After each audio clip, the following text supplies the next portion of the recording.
Сәлеметсіздер ме, құрметті оқушылар. Бүгінгі сабағымыздың тақырыбы жерде тіршіліктің пайда болуы. Сабағымыздың мақсаты жерде тіршіліктің пайда болуын сипаттау.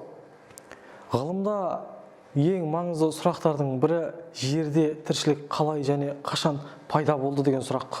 Осыдан шамамен 4,5-4,6 миллиард жыл бұрын жер пайда бола бастады. Ол кезеңде жер беті тіршілік етуге қолайсыз. Вулкандардан ыстық сулар, ыстық газдар атқылап жатқан кезең болатын. Шамамен 1 миллиард уақыт өткеннен кейін жер беті салыстырмалы түрде тыныш, сулы, тіршіліктің негізі болып табылатын микроорганизмдері бар ортаға айналды. Осындай алғашқы тіршілік иелерінің бірі прокариоттар деп есептелінеді.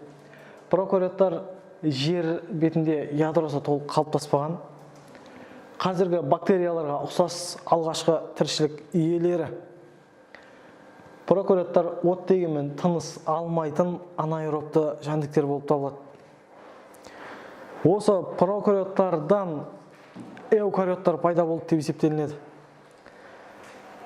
Жалпы жер бетіндегі тіршілік иелерінің барлығын жасушалық құрылымы бар тірі ағзалардың барлығын ядросыз прокариоттар және ядролы эукариоттар деп үлкен екі топқа жіктеуге болады. Суреттен көріп отырғанымыздай прокариоттарға бактериялар жатқызады, эукариоттарға өсімдіктер, жануарлар жатқызуға болады. Прокариоттардың эукариоттардан ерекшелігі сол, оларда ядросы қалыптасқан. Жер бетінде 25-30-ға тарта түрі бар деп есептелінеді. Ең қарапайым түріне мысал келтіретін болсақ, оны амебаны мысалға келтіруге болады. Жер бетінде тіршіліктің дамуы жердің геологиялық даму кезеңімен тығыз байланысты. Сондықтан да жер бетінде тіршіліктің дамуын геохронологиялық кесте арқылы көрсетсек болады. Ең алғашқы кезеңіміз тіршілік қалыптасқан бұл архея эрасы. Архея эрасында ең қарапайым бір жасушалы жануарлар, тіршілік иелері пайда болды. Одан кейінгі протерозойда алғашқы көп жасушалы өсімдіктер пайда болса, одан кейінгі кезең палеозой эрасында алғашқы тамырлы өсімдіктер мен шаян тәрізділер пайда болды. Енді мен ерекше тоқталғым келіп отырған кезең бұл кайнозой эрасы. Кайнозой эрасында адам тәрізді маймылдар алғаш осы кезеңде пайда болды деп есептелінеді.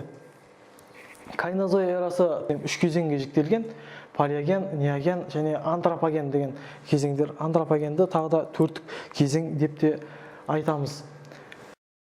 Ал енді оқушылар, бүгінгі сабағымызды қорытындылайтын бекіту тапсырмаларын орындасақ.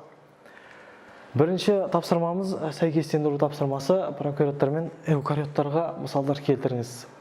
Бактериялар, саңырауқұлақтар, жануарлар және протобактериялар.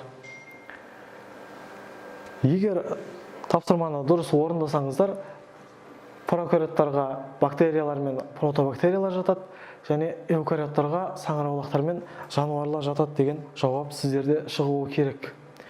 Біздің екінші тапсырмамыз кайнозой эрасы қандай кезеңдерден тұрады деген сұрақ. Егер жауаптарыңыз дұрыс болса, мынадай жауаптар шығу керек. Кайнозой эрасы палеоген, неоген, антропоген деген кезеңдерден тұрады екен балалар.